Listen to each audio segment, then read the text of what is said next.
not scared of, and you're not scared of sharing. Hello, everyone, and welcome to the podcast. Today, you get to hear a conversation I had with one of my dearest friends, Alicia Harper. Alicia and I have known each other and been working in the same space since the 90s. And she's the first one who introduced me to AI. And in this podcast, we talk about how she did just that. We also are getting into how we're using AI today in our roles and our personal lives, what's working for us, what we've learned about when to use it and when not to use it, and just some ideas on how you might leverage it as well. So, Alicia Harper is an HR consultant and leader who offers guidance and support on employee benefits, payroll, employee relations, organizational development to eSources clients, all things HR. Alicia is an original team member of eSources and carries out the day-to-day activities for her clients, ensuring high-quality service and results. She has the designation of SPHR, Senior Professional in Human Resources, and is a member of the National Society for Human Resource Management. Alicia graduated from the University of South Carolina, go Gamecocks, with a Bachelor's of Science degree in Business Administration and was employed in the Human Resources Department at Scana Corporation, which is where we met and worked together as well before joining eSources. So today we are really talking AI in a real and practical way, what's worked for us, what hasn't worked for us. And I really believe you're going to get some insights from this conversation. I know I did. So thank you so much for joining and enjoy. Alicia, thank you for joining. I am really looking forward to this conversation. So thank you for being here. I'm excited. Thank you for having me. Of course, of course. I was thinking, and you know this, you were the first person to introduce me to any AI tools, so it's perfect that we're having this conversation.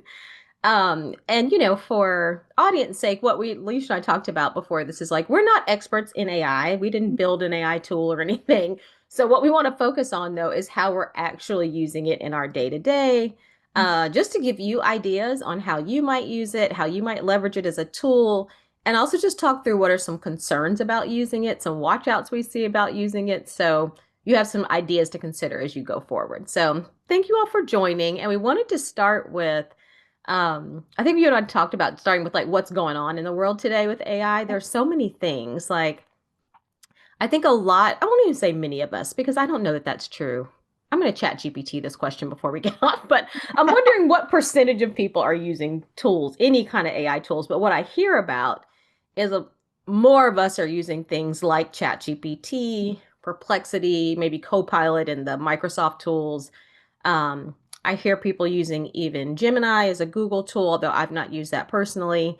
But beyond that, I said, let's talk through a couple of stories, like what we're hearing is just going on with AI in the world today.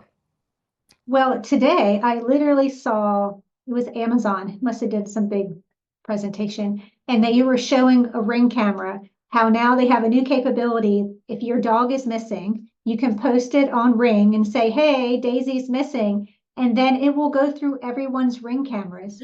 And if they see the dog, they'll like send a text to you. The Ring people will, and say, hey, I think Daisy ran by your Ring camera. Here's the original post.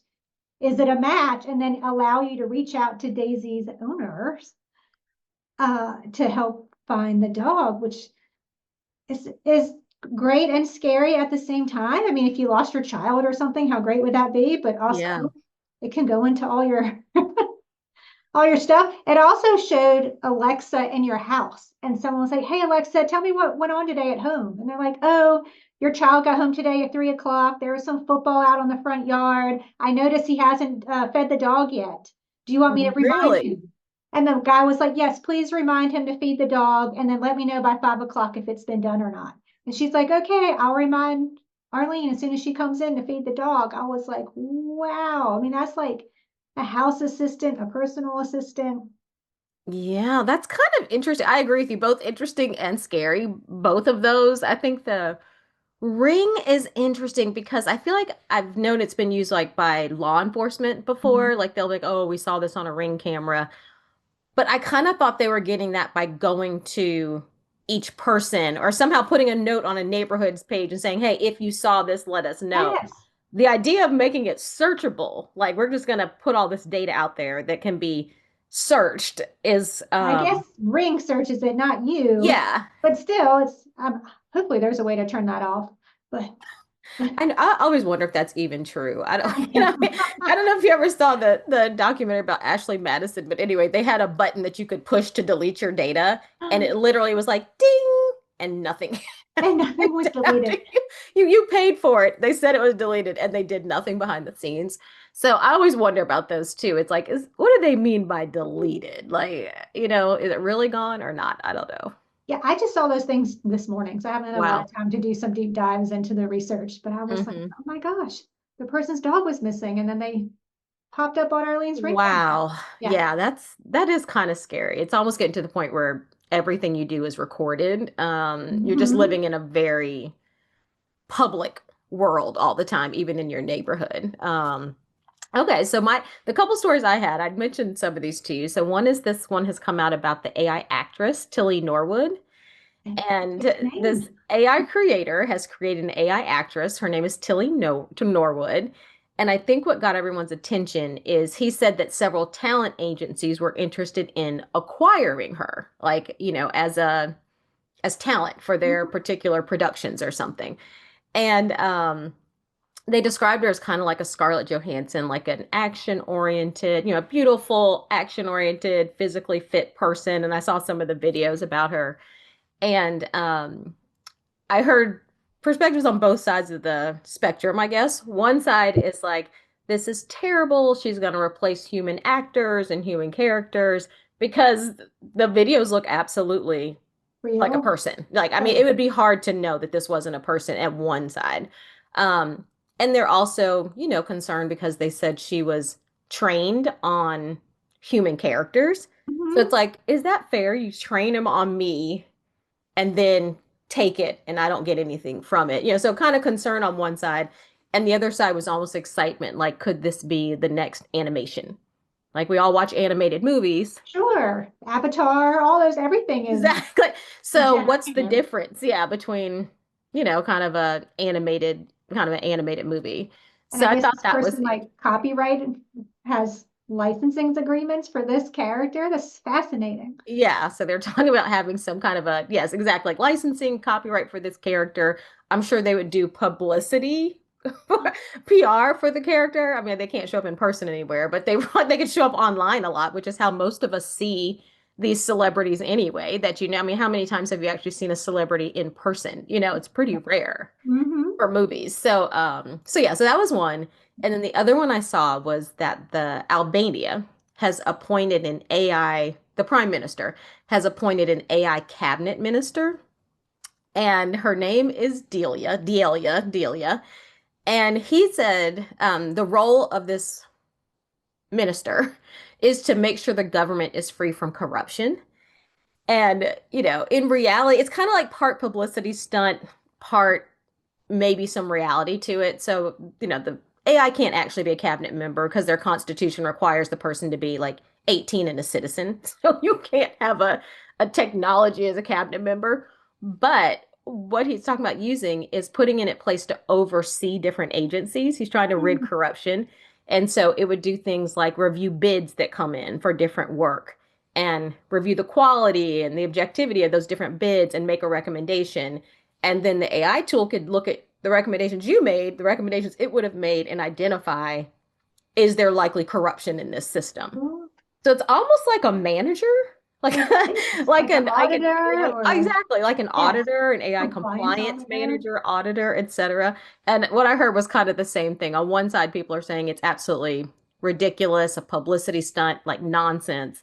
And then the other side, people were saying, well, if it could help with corruption, if it could help kind of in some of the national areas we're interested in, then maybe so. So I was like, interesting. Like, so people are coming up with new, I feel like, use cases like every day. Yeah, well, the CEO of Walmart just had a big meeting, I think on Monday, I think it came out. And Mhm. he said they have 2.1 million jobs and that they are not planning to grow at all over the next 3 years. That they are Mm. reskilling, is that the word? Reskill people to use AI, and that AI is going to make every single job in the world different, is what he said. Every Mm. single job in the world, that he cannot think of one job that will not be different because of AI, Wow. including, and if I think about 2.1 million employees. What job at Walmart does Walmart not have? Yeah. There, Yeah. I can't think of a job that's probably someone at Walmart does. Mm-hmm. So he's probably right. Is this going to change every single job in the world somehow? Yeah, in some Uh, way. And it's oh, kind of really? interesting, the idea is like maybe they'll grow, but they're not planning to grow their people numbers. They're just going No. to do it more efficiently. He did say until they're serving robots that can spend money, he will have people in front of people. Oh, So really? Okay. yes, so I like that. He's like, until we're like selling things to robots, then Yeah. we will have people in front of people. So it Okay. I was like the human fascinating that approach.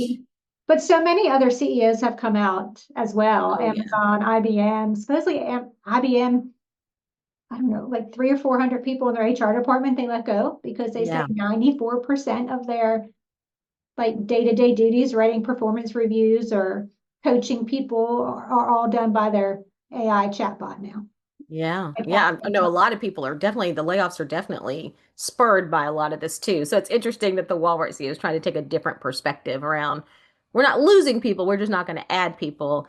And we'll have to check back in a year and see if And see what was that happens. accurate? Yeah, so the Are they really retool and able to do reskill that? was interesting. They're giving everyone free AI training. But another Hmm. CEO said, before you add any job, you have to prove to me AI cannot do it better. Mm. So the human people have to prove to the CEO they can person can do it better. Or if The not, human is better than the computer, basically. if So we're not, we back to won't hire. that old chess game before or something. Yeah.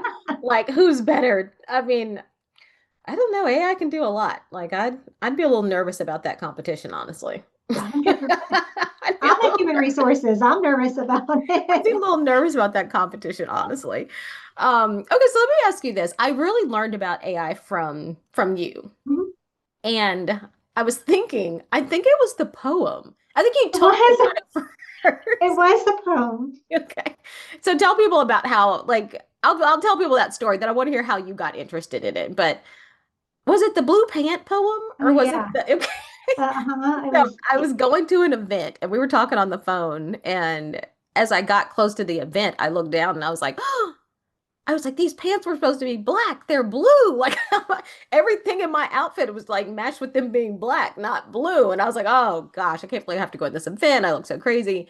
Um, and then you sent me a confidence boosting poem. You were like, about wearing blue pants with black accessories. exactly. It was And like so funny. walking in with confidence. And I was like, oh, this is hilarious. And it was the first time I really got it. I was like, oh wow, wait now, how did she created a poem about my blue pants like and sent it to it was the first time I really I think understood what it could do. You'd mentioned it before, but when I got that poem, I was like, oh wait. I was like, Oh, there's wait, this there's is more good. to this than I really thought because it was so funny, it rhymed, like I was just blown away by it.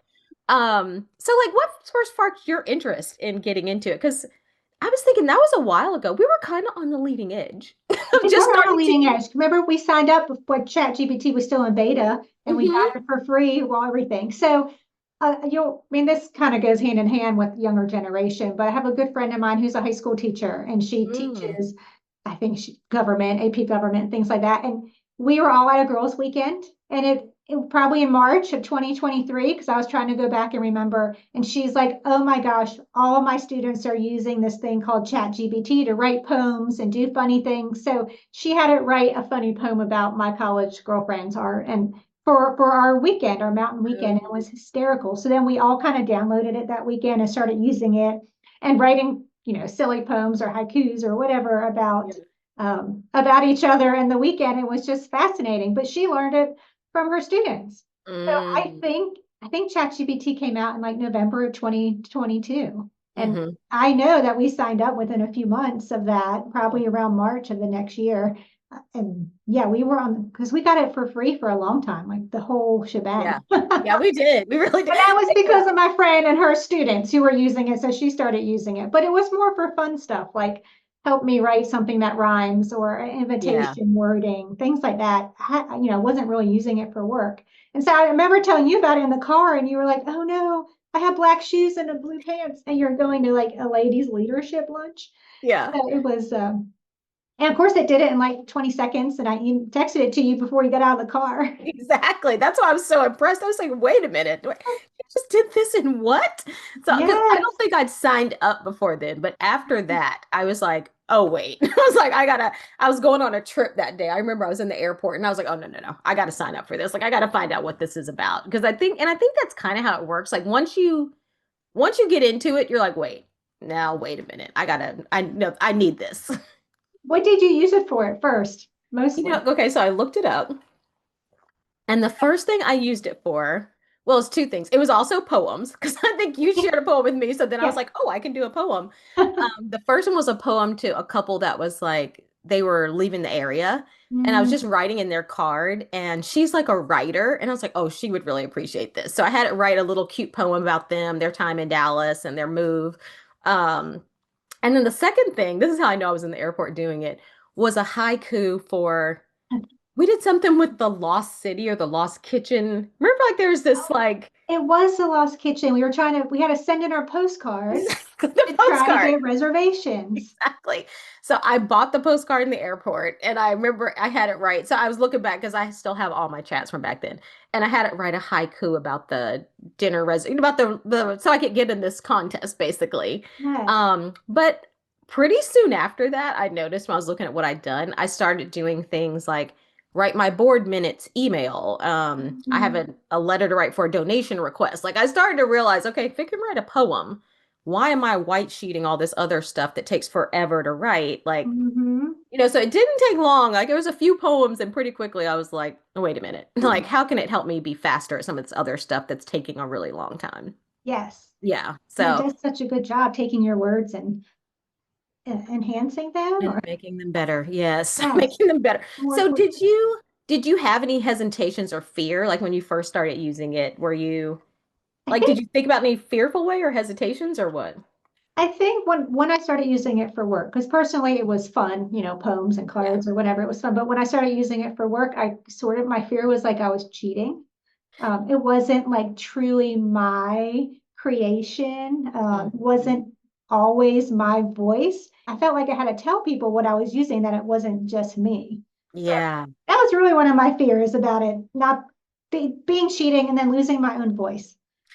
I actually, to your point, I'd forgotten about this, but I remember at one point doing something and I was like, Mm. I actually put a statement on the bottom of it initially and it was like co-created with ChatGPT because we had like co-created it. It Yes. had created a draft, I'd edited it, like we'd gone back and forth like a ton of times to get it right. But I listed it on there and then I took a class on kind of ChatGPT with some, and it was saying like it's like you don't need to credit. Basically what it was saying is you don't need to You credit don't need the credit. an AI tool like are you going to credit Microsoft Word for helping you spell check? Like it was kind of saying you didn't need to do it. So I took it off, but I know what you're saying. It can add so much content or ideas or value. You do start to feel like should I I mean, be someone the other day was like, "Oh, I love how you reworded that." And I was like, "Yeah, thank you." So I'm You're trying to welcome. get where I don't say all the time, "Oh, that's chat." Yeah, right. I also know some of my clients have taken, I don't know, like when they were interviewing people, they like take their resume and put it into Chat Zero to see how much of it was created Mm, by AI. So yeah. I'm conscious not to just cut and paste. Yeah. If someone takes my work that I send them and they put it into a tool it doesn't come out 100% AI generated. I do want Right. it to be part of me. Yeah. Yeah. Definitely at least there's a co-creation element, not just a response to your one prompt. Like But I give do me try this. to stop saying, oh, chat. But it's funny. Some of my clients are like, Alicia, you'll be proud of me. I used Chat GPT today to do something. I was like, okay. Yeah, I've honestly started telling people a lot more. I'm like about using it because it does make things so much more efficient. Mhm. Like when they can use it to make it more efficient, I've started like, have you thought about throwing this in an AI tool? Have you thought about asking an AI assistant about this? So even though I'd say we're using it, like I don't feel less busy or less like I'm trying to think, you would think like how much it's helping us. You'd think it would be like, oh, I'm so So much more efficient. Like I feel but I don't necessarily feel more efficient. I don't know what that is. Like I don't know if everyone's using it now, so everyone's just moving at a faster pace. Like I don't know what it is, but it's some reason it doesn't. I It don't hasn't personally given feel any different. Yeah, it Like, hasn't given me a lot of time back in my day. me either.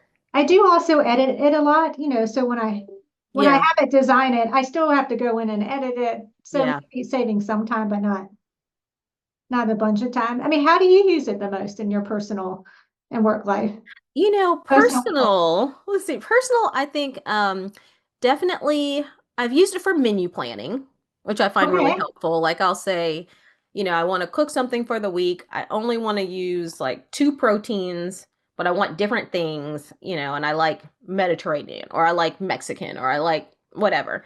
And it'll kind of give me a layout of how I could put things together and kind of cook a couple times. Like I'm trying to meal plan more. So, cook a couple times and like be able to use it throughout the week. So it has helped me quite a bit with menu planning. And you can put in your health goals, right? Like, oh, I like to eat, complex carbs, no preservatives. Like, you put all that stuff in and it creates these meal plans that are pretty good. Pretty good. Yeah, Okay. and I'll put it in like I have it in a format, like drop it in a spreadsheet for me or something like that. Hmm. Create a grocery list. Like it can do all those things. So I've used it for that. I don't use it like every week, but if I get stuck and looking for ideas, I'll use it for menu planning.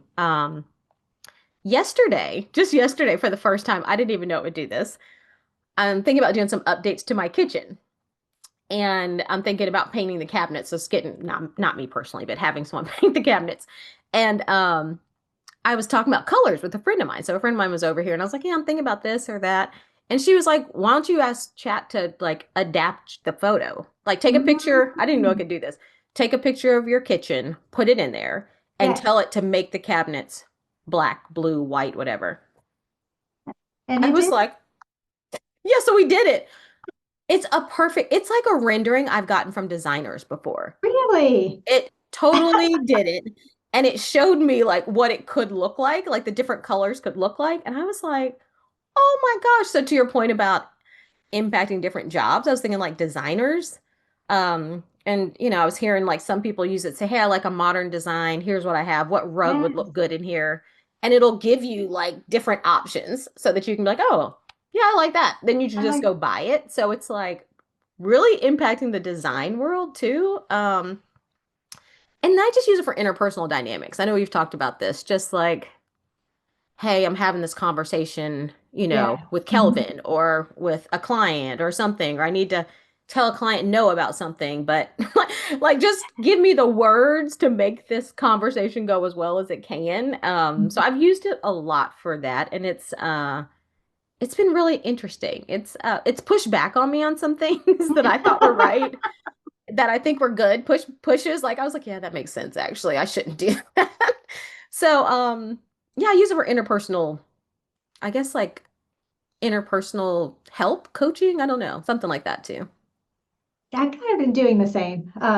I mean, with HR, we have a lot of interpersonal Hmm. conversations, so it is Hmm. nice to have it help design a conversation the way I want it to be portrayed, either Hmm. positive or negative or strong or soft, those kind of, so it's really fun doing that.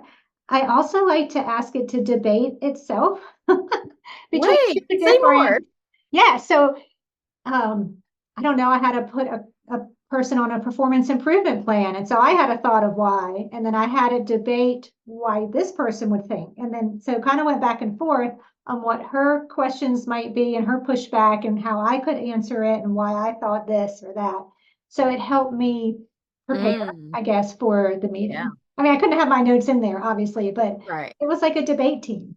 Oh, interesting. That's interesting having it take different positions to help you prepare for what might be coming or someone else's perspective. Like take the opposite opinion of me Yeah, and tell take me the what you opposite think. opinion and go for it. So that's been helpful. I've also used, I didn't know it could talk to you for the longest time. You Yeah. told me about the speech one, and she sounds like you. I mean, she's like my best friend, right? When I talk to her. Yeah. Um, so I was going to this performance improvement meeting with the managers and talking to them how to write a plan. And so on Hmm. the way there, I was like, hey, chat, talking to her, mine's female voice, give me some tips that I can share or that I don't forget to share with the managers. And she went through a whole litany of performance improvement plan, best practices and tips. And so it was top of Mm. mind when I got out of the car. Yeah.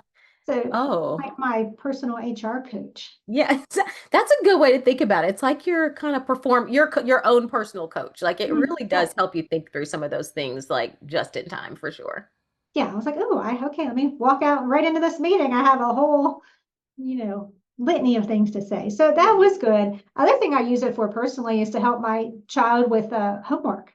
Like if he has a math test, I'll scan in his quizzes and Hmm. have chat design similar Oh, questions wow. and also do a page with answers, like how it's worked out.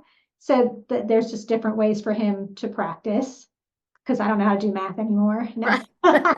Especially the way they do it now. Yes. Oh, that's really good. I hadn't thought about that. That's a I really do a lot of that, or even make flashcards, like if he's having a government test or social studies. So it's not yeah, just math, but we use it a lot to do studying yeah, tips, like a study flashcards, assistant. practice quizzes, whatever.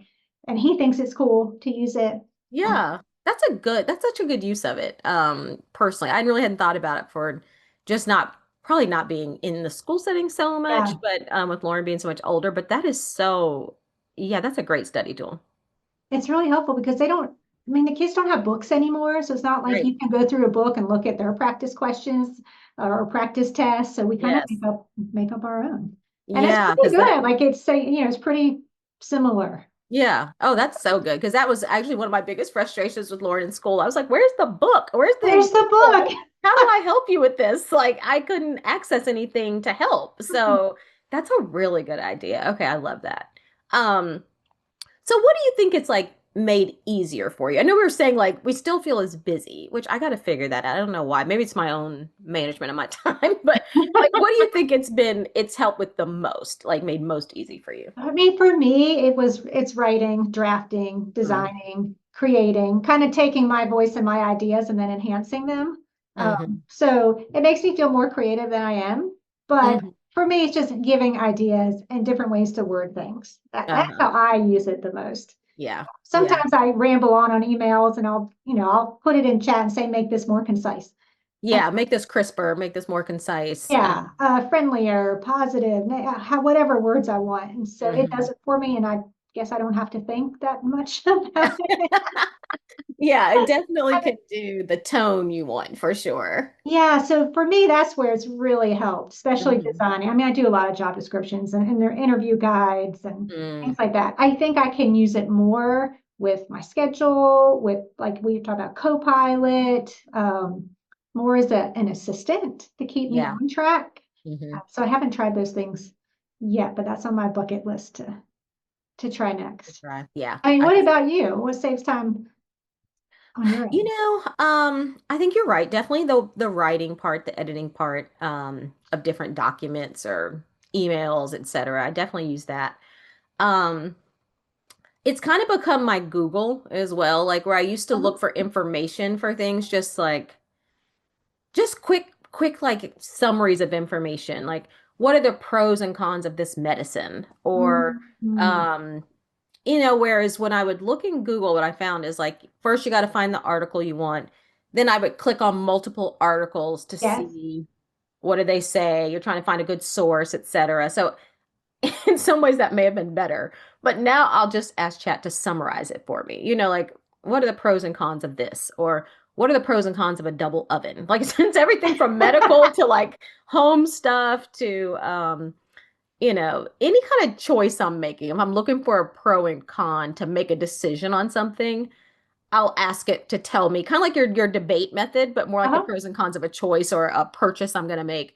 Like, what are the pros and cons of this? Like, I use it a lot for that, just to get quick answers to things. Over Google now. Yeah, and I tend to go there over Google. And if I go to Google to look for something, because I don't really trust the Google AI yet. It's been wrong too much for me, like that little thing at the top. Is It's that getting Gemini? better. Is Yeah, that I think that might be the Gemini. It's getting better, but like I'd read it sometimes and I was like, okay, I know that's not right. Like, I know that's inaccurate. So now I've kind of gone to it a lot for just information on things, perspective on things, which is, you know, that's good and bad because it may not be right. You I some of my friends are children or their children, they use AI as like their personal counselor. They talk to AI all know? day long about their entire life. of Mm, what's going on, their thoughts, what happened in class today, what interaction with friends, and then it remembers everything if you tell it to, and then can help you navigate those personal challenges or issues, or have you thought about this? I haven't used it like that. I just don't talk to ChatGPT all day, but some people tell me they talk for hours to chat. interesting. Like It's, I might ask a question or two, I but know I'm about not, double ovens, but yeah, not exactly. But I'm not talking about the double oven all day long. You know what I mean? So that's interesting. Just like a personal, almost a like a friend. I friend. hate to say it, but it feels like a Yeah, friend. Like, oh, right. that But I makes me a know little nervous. chat's not a person, right? And Yeah. it's not really thinking. It's taking algorithms from Yeah. millions and millions and millions of inputs and then pushing it out to you. I mean, one of my fears is, bias and Mhm. accuracy and privacy. Those are some big fears that I have about it because if I just take what it says and go with it and don't have my own independent thoughts, then Yeah. it can help. It can start changing the way people think. I don't know. It's scary. It's a little scary as well. Uh-huh. I totally agree with that. Yeah, I don't, I've found it kind of just I almost don't want to rely on it too much for that reason. Like Yeah. it can start to replace your critical thinking skills and like I don't want to rely on it for that reason. And I've also found it can feel a little inauthentic. Like I'm getting to the point that like I saw an email the other day and I was like, "Oh, that's completely ChatGPT." Yes. Or Gemini or Perplexity or one of the other tools. I was like, "Oh, now that." Because if you don't work with it some, I feel like it can really look just I don't know. I don't even know how to describe it. I It's mean, to like me, it it's too polished, too almost too perfect. yeah, it's almost doesn't feel human. It's like not flawed enough to feel human. You know what I mean?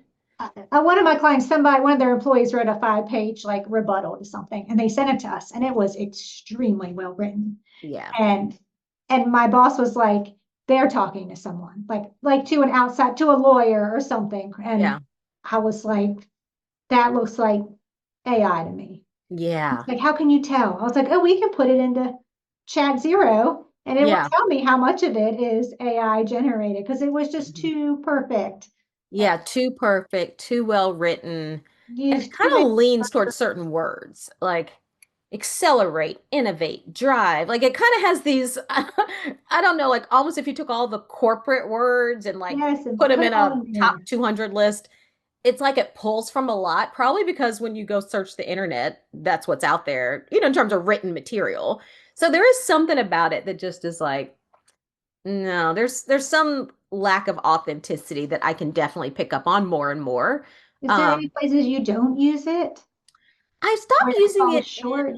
yeah, I've stopped using it in like, I don't use it for recommendation letters Interesting. because one, like I want that to feel like me, like I'm really Mhm. recommending this person.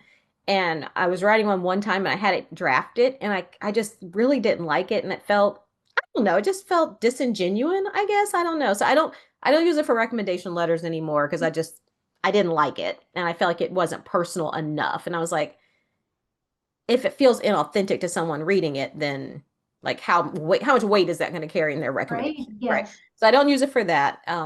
I've stopped using it for a lot of posts as well Okay, interesting. because it's the same thing. Like it doesn't feel real, and somehow, like I even noticed, I felt like posts that were written with it just didn't get as much response. And I Mm. think that's because there's these word biases. Like people can just kind of pick up on like that doesn't sound real. You That kind of doesn't react sound to like Arlene. realness. Yeah, it's like that Yeah. really doesn't talk like that. Like, what is this? This is nonsense. Um, but if I do want to use it for writing now, I do tell it, like sometimes I'll say, don't use accelerate and corporate ease. Like, please write this in like normal human Yes. language or use more of my language that I'll say use my language, like use my words, Oh, but that's make a it better. good prompt to Yeah, use. so use the words I wrote. Just, like get the grammar and the structure right, but like use my Yes. words. Because yeah, I just found there's an inauthenticity to it that I just kind of turns me off. I mean, if there's like personal judgment or emotional connection, I try not to use it for that because you're Yeah. right. I think it takes some of that away. Mm-hmm. It just can't replace picking up the phone and having a conversation with somebody. Yeah. I mean, I can write all the emails I want, but it's so much easier to pick up the phone and have that personal connection and hear their thoughts and their tone of voice. And yeah, so I'm more on the mark of what they need. Mm-hmm. Ah, Yeah. So I try not to use it for that. I'm also scared to put a lot of stuff in there for work because can it be used against me in a court of law? Like, I don't know. Probably. Can they search it and see if what Probably. Yeah. um, I'm with you. Like I don't use real names. Like I never right? use real names, real company. Like I don't use anything like real. I always genericize it enough. You know what I mean? Enough, but But um, still. can they use it? Especially being in HR, and if I want to ask it some specific questions or how to handle specific issues, I'm like, ooh, what if Yeah. someone sued us and wanted all this information? I don't know. I I really. do have a couple clients that have created like internal AI tools that they'll Mm, say you can't do work things on these external AI tools. You can only do it on our internal AI tool because they don't want like their proprietary information yeah, or just confidential, private things somehow being popped into these broader tools that are probably going to be like Ring and be searched at some point. yes. So yeah, so they were saying, like, I do know some clients that work for somewhere that have told basically don't use these external tools for work, but will create something internal that you can use. The challenge is sometimes the internal tools don't develop as fast, because you don't have the Of resources, course, the right. They don't money, the develop. time, so they don't develop as fast or maybe aren't as slick, as the external tools. But Mhm. I do have some clients that are doing that, I think, because of that very reason of concerns about privacy, confidentiality, proprietary, all those kind of things for sure. Yeah. I was working with a client, they put in a very strict AI policy in their handbook of you can't use it at all. Mm, And I pushed back because I was like, you can't open Google without using AI. You can't open yeah. your phone without, I mean, Siri, all these things.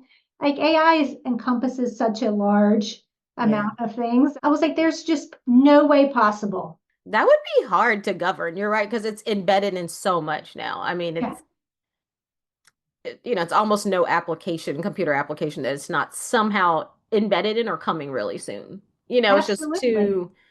it makes you too efficient almost yeah, that'd be hard to do it. I think it's Has a it, detriment not to use it, but I yes. do definitely agree with him that there needs to be some guide rails. Yeah. And maybe they just haven't been designed yet for his company. They're still thinking about it. So he just put in Yeah. zero. I feel like it hasn't been designed yet for a lot of like some people are like we're really ahead and have these internal tools, and a lot of people are just trying to figure it out. It's Mm, like it's developing so fast, so quickly. It's like, yeah, it's what do you true. do? I don't even know. Um, has you ever gotten anything from any of the tools that surprised you? You were like, huh, like an answer, an idea, like what's most surprising to you about Most surprising is how funny Chat GPT is Uh-huh. and how witty. So Yeah. in a few months, I'm going to an event with some medical people. And we're gonna have a booth. And so I was Hmm. trying to think of like giveaways. I was like, oh, what are some good giveaways? Maybe South Carolina based, but have to do with HR and medical, or Uh-huh. some good taglines. And Okay. it had the funniest taglines, like Yeah. we don't treat patients, but we treat HR pain daily. I mean, Right, exactly. Yeah. or like you treat your patients, we treat your people. And then I would That's have it mock cute. up logos for me or stickers because we're going to be in a really cold place. I was like, oh, I can give out hand warmers with a little sticker on it about Oh, HR that's pain. cute. Yeah, Yeah. and had really, really great ideas. And it Yeah. was funny. They were funny. Yeah. I think you're right. Like I know we're saying these tools are not human, but they They have can a sense of feel humor. like it definitely they're definitely personified. Like they can take on some pretty human feelings. And I think what caught me off guard the first time was I was using the verbal, like the audio tool. Yes. And I don't know, I said something. I think I laughed about something it said to your point about being witty, and then it laughed back. And I was like, Oh, it's like, wait a minute. Like, so to your point, the wittiness, the humor, the ability to mimic human behaviors or human yes. characteristics, I honestly still find surprising. Like there's still sometimes I'm talking to it and it'll say something and I'm like, Oh, that like I'm giggling because it giggled. You know, it's like, what is this? Like, what am I doing? Like, let me put this down. So yeah, there is something about the witty, the humor, the it comes yeah. out more when you're using the voice one. I Yeah. asked it the other day to show someone how it works. I was like, Uh-huh.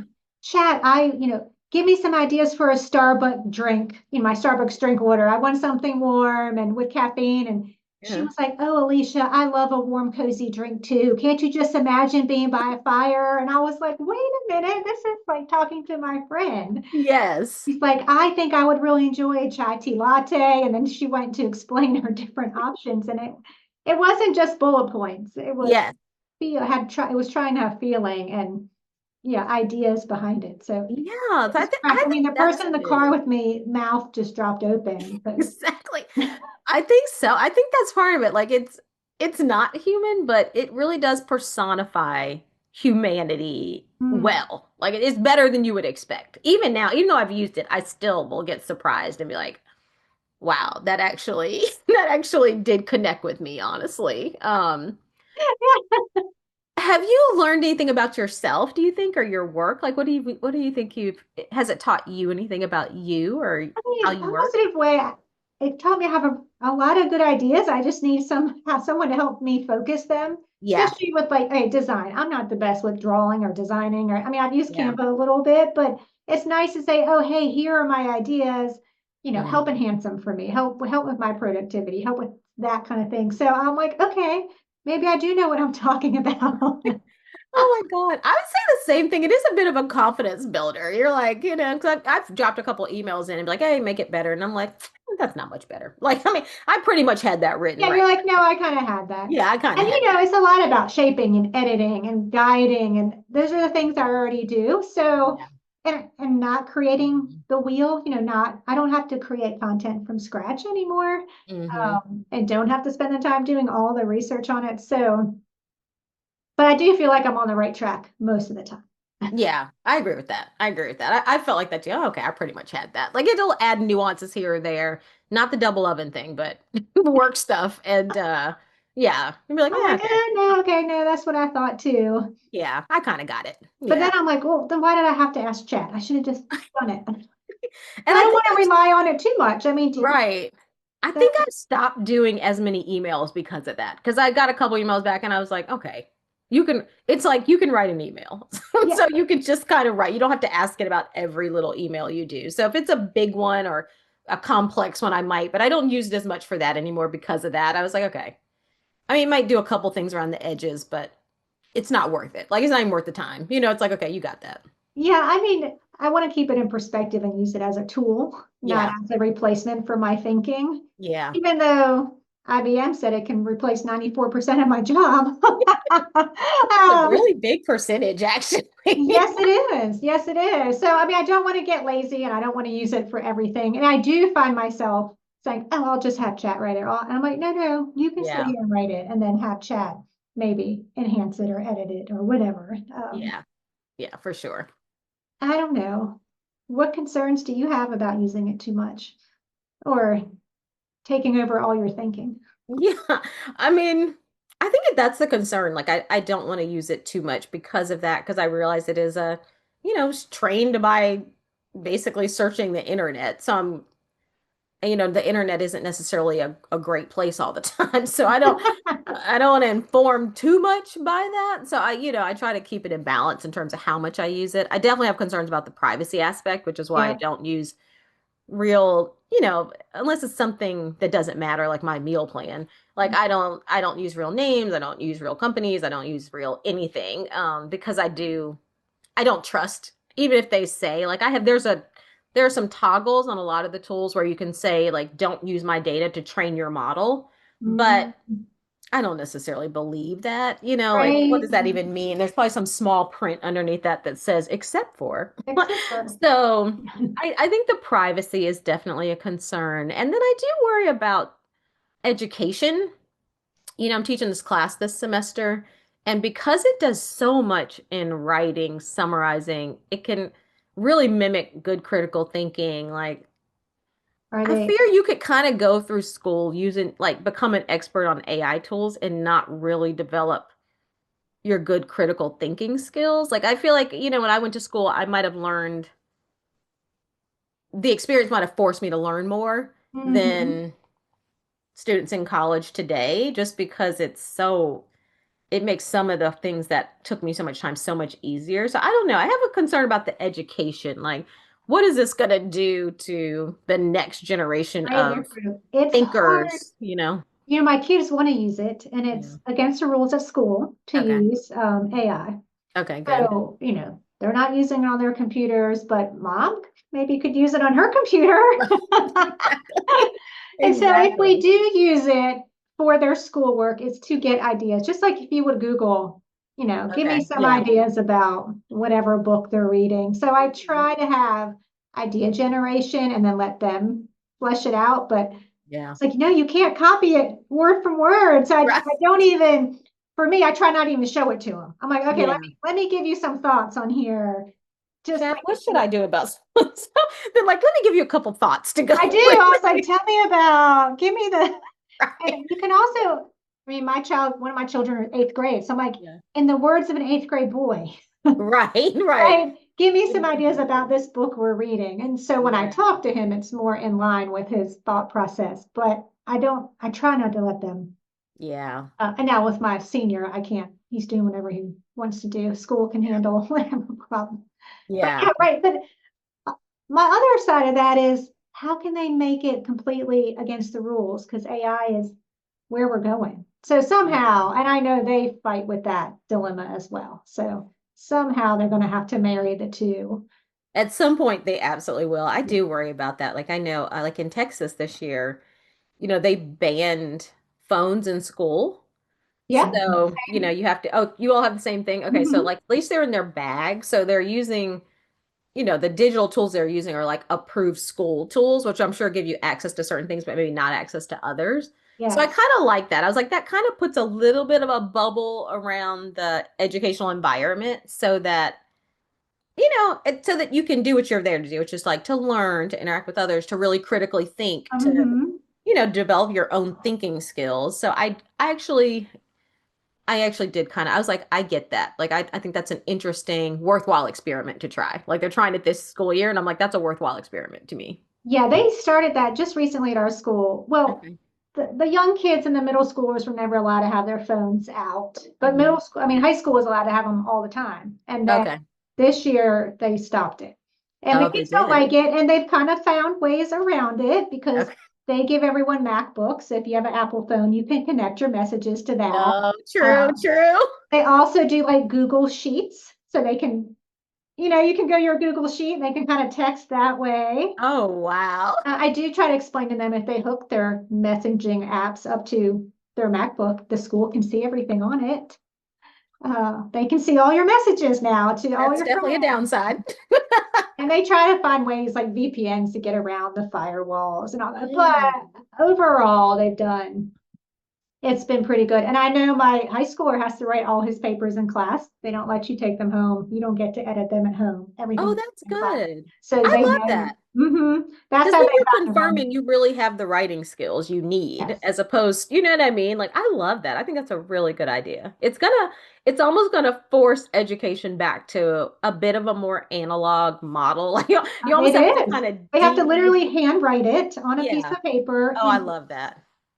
so it's because I was like, oh man, can you get the prompt? They get the prompts and maybe they can help. They can do some research and studying, but in Yeah. class, they have to write it. I love that. That's a real test of writing skill. And honestly, especially younger people today, they're so comfortable with technology. Like, there was a time when I think you would have been like, oh, I have to teach, I have to get them comfortable with technology. Like, you'd want to focus on that, but they're comfortable. They're Oh, good with there's, that. So it's like school can really do something different than maybe it needed to for us. Like, I remember taking computer classes when I was in oh school yeah. to help you understand it and get comfortable with it. Like, that feels like maybe if you're teaching them coding or something amazing, but beyond that, it feels like this kind of analog, like the real writing, critical thinking skills would be way more valuable. I agree. Yeah. Yeah. And coding used to be like the wave of the future. Oh, we have to have coding Yeah. class. And now AI is going to take over coding. So what? Yeah, I saw a lot of people losing their jobs in coding too. So Yeah. I was like, okay, so I'd have to look into this because I was like, so what do they call people that are creating the AI? Like they're not called coders anymore. So what are they called? Actually, let's ask chat. Hold on. AI creator. So I'm like, what? Because I heard that too. They're not doing the creator. Like they're not hiring a lot of coders anymore because Right. chat can, or not just chat, the AI tools can do it. But And I'm code. curious. I was like, well, who's programming? Like, what are those jobs called? Let's ask and see. Hold on, I'm gonna cut it up so people if you've not heard the verbal, this allows you to hear it too. Let's see. Let me see if I'll get it to work today. Hey, chat. I'm talking with a friend of mine, Alicia, and we're wondering, we've heard that a lot of companies aren't hiring coders anymore because AI can do it for them. So what kind of computer programming kind of jobs are they hiring for? Yeah, that's a great question. It's definitely a hot topic right now. While it's true that AI is automating some coding tasks, there's still a lot of demand for tech talent. It's just shifting a bit. So companies are often looking for people who can work alongside AI rather than just do pure coding. For instance, there's a big demand for roles like AI integration specialists who basically know how to weave AI tools into existing systems. There's also strong need for data scientists and machine learning engineers who can build and fine tune the AI models. And beyond that, there's still a need for folks who can do more complex architecture level work like software architects, DevOps engineers, and cybersecurity specialists. Basically, anywhere you need a human brain to think strategically and creatively about technology is still really valuable. So coding jobs aren't disappearing entirely, they're just evolving. Makes I sense. love it's so funny how they talk and put spaces in between, like they're breathing. Exactly. Like they're breathing and like that kind of human The conversation. question. Okay. Interesting. Okay, so it's not just the basis of coding, but it's like how do you leverage this coding to do bigger things, the strategic thinking part. I love that. Okay. Yeah, Sounds like a cool job. if you could design your perfect AI tool, what would it be? Oh, I want what was her name on the Jetsons? Was that Rosie? Like Oh I want yeah. the robot. Like I want the one who's like cooking and like serving up dinners and cleaning the house. Like I always remember Rosie had that vacuum all the time. Like the floors are Yes. always perfect. Like I really want now that I'm like, if you can do this and you can program a robot like they're doing, then I want the complex robot. And I think I've seen like a couple of early versions of it, but yeah, I'm like a complex robot that can really be an actual assistant, like a home assistant. A home assistant. That would be I want Rosie basically. And now I'm You feeling want, like that could be possible. So that'd be my favorite. What do you think about you? well, I didn't think that big. That would be great if you had a home robot assistant like Rosie who could do everything. Um, I think they already have it. I'm just not using it. I would love just my own personal assistant who looks if I talk to it all day long and it Yeah. looked at all my calendars and all my children's calendars and my husband's calendar and say, hey, Alicia, this week you have XYZ going on. Don't forget you had the football game on Thursday and you Yeah. promised this lady a handbook on Friday. So I already blocked out 2 hours on your schedule on, Wednesday to work on it. Just someone to keep me organized and on task.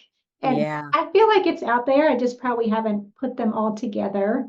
Hmm. Nor do I want to give it all that information. I know that's the other thing. I'm still a little hesitant about sharing like my entire life and personal calendar but Yeah. having that kind of Hmm. friend and assistant. Yeah, your own personal assistant. Yeah. Oh, that would be lovely. That reminds me of this article. I know I'd send it to you. I'm gonna pull it up, but I mean, a personal assistant would be amazing, honestly. And I feel like it's there. I mean, looking at that Yeah. Amazon thing today, they were like, hey, what happened at the house today? Hey, Yeah. so what happened? And the dog wasn't fed. I agree. It's there. It's like the time to find the right tools to do it, and then your like you're saying, your willingness to give it that level of access to your life. Mm-hmm. I I'm in the middle on it. But when you said that, it made me think about, so, this article was talking about, we were talking about the HBR article. It talked about how people were using AI tools in 2024 and Mm-hmm. how they're using them now.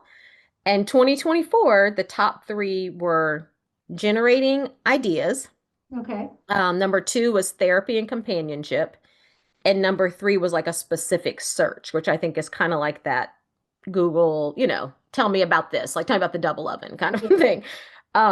But in 2025, they said the number one use is therapy and companionship. So, like you're saying, the kids using it, to be a life companion, a friend. Yes. And the second one is organizing my life, like you said. Mm. And then which they said was a new use case. Like that actually wasn't even, people Oh, weren't even using it. It wasn't on their top list in 2024. And the third top one in 2025 is finding purpose, which they said is also a new use case that wasn't used in 2024 as finding well. purpose. I haven't used it for things that deep personally yet. I don't either. Like the meaning, like what should I be spending my time and life doing? And like, I mean, I think that's a lot to ask an external tool, actually, but I guess it learns so much about you if you're using it a lot. Like you think about some of the kids, maybe they're using it as a friend or companion. It It will know has a learned a lot lot about about you. you. Right. So it might actually, like, hopefully it's not the only thing you're using, but it might be able to give you ideas like that might help you think differently about like what you should be doing with your life. Have you ever asked it what it knows about you to summarize? No, I haven't. You need to, I'm scared. yeah, ask them to summarize what it knows about What you. does it know about me? Uh-huh. And what Oh, kind I'm a of little person you are. scared. Yeah, you need to ask. It's crazy. Okay, I'm gonna ask it. Specific and spot on. And it gives like Oh, examples that you've used in the past. I was like, oh my gosh.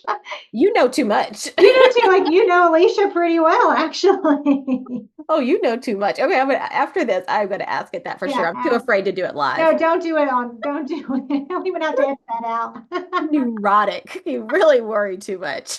You need to get your life together, Arlene. So yeah, I'll ask it after this when I'm a little Yeah, more. ask it after that. It's I'll fascinating. let you know. I'll let you know. Yeah, send me the answers. Exactly. I'll send you what it tells. So, Alicia, thank you so much for joining today. I guess last question before I do just the closing question would be like, what advice would you give someone who's maybe curious about trying AI tools but hasn't started yet? I think that's still a pretty large number of people. I don't know if I would be as far into it as I was if you hadn't happened to send me the Blue Pant poem. So I'm just curious, like, what would you recommend? Who's someone who's just curious about trying it but maybe hasn't started yet. I really just tell people to start small. I'm like, just put whatever in it. If you needed to write something or ask about pricing or, Mm, double ovens, like start small, just on little questions and see how it works. hmm Recently, a family member of mine was trying to design something, and I was like, ask Chat to design it. And Yeah. she was like, I never even thought about that. And so it Yeah. did. It designed something for her, a very great little page she needed to have. So I would just say start small. Start with something small that you're not scared of, and that you're not scared of sharing.